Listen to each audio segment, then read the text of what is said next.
Because you are juniors and seniors and you're intelligent, and I take it you're interested in marketing, we're going to try using a different tool than a SWOT analysis. Many of you have looked at strengths, weaknesses, opportunities, and threats of a company, tried to convert weaknesses to strengths, tried to convert threats into opportunities, and use that as a starting point to make strategic decisions.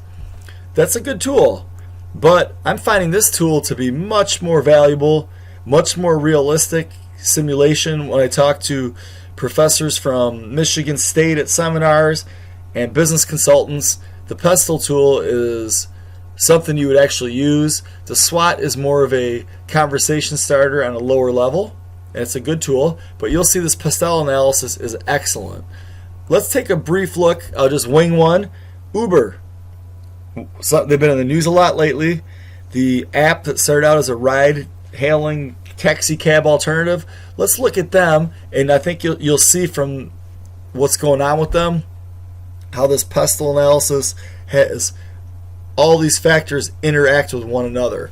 What political factors does Uber face? Well, they're not in China. They're not in many countries. They're banned in Austin, Texas. Some other key cities in America do not allow them. Cab companies are lobbying politicians to not allow them to drive because cabs pay $200,000 up to $1 million for a medallion permit in Chicago and New York, and they're saying, who are these guys? So there's a lot of politics involved that Uber's not always the best with. Economic factors. If the economy's good, people are going not just to the airport on expense account, they're going to the bar, to a ball game, to a concert. Conversely, if the economy's bad, people are going to say, I'm not taking Uber to go out. So they'll lose business. Unemployment's up. People don't have jobs. They're going to look to volunteer to drive. So there's a lot of two groups that Uber targets, drivers and customers. Socially, what is it? It's a social app. If you share a code with somebody, they get a free first ride and you get $20, things like that. They also socially use bars and restaurants and drinking establishments to spread the word that to take Uber. They keep that right with the bartenders to pass the word. Technological factors, absolutely. Uber is an app. It's a phone app. They also have gotten in trouble by doing some, I'll call it undercover. I think it was called the gray undercover software, which was hidden. They're experimenting with different prices. A lot going on. They're trying to expand beyond ride sharing. They're trying to do retail and food delivery and become a logistics company. They're working with self-driving cars.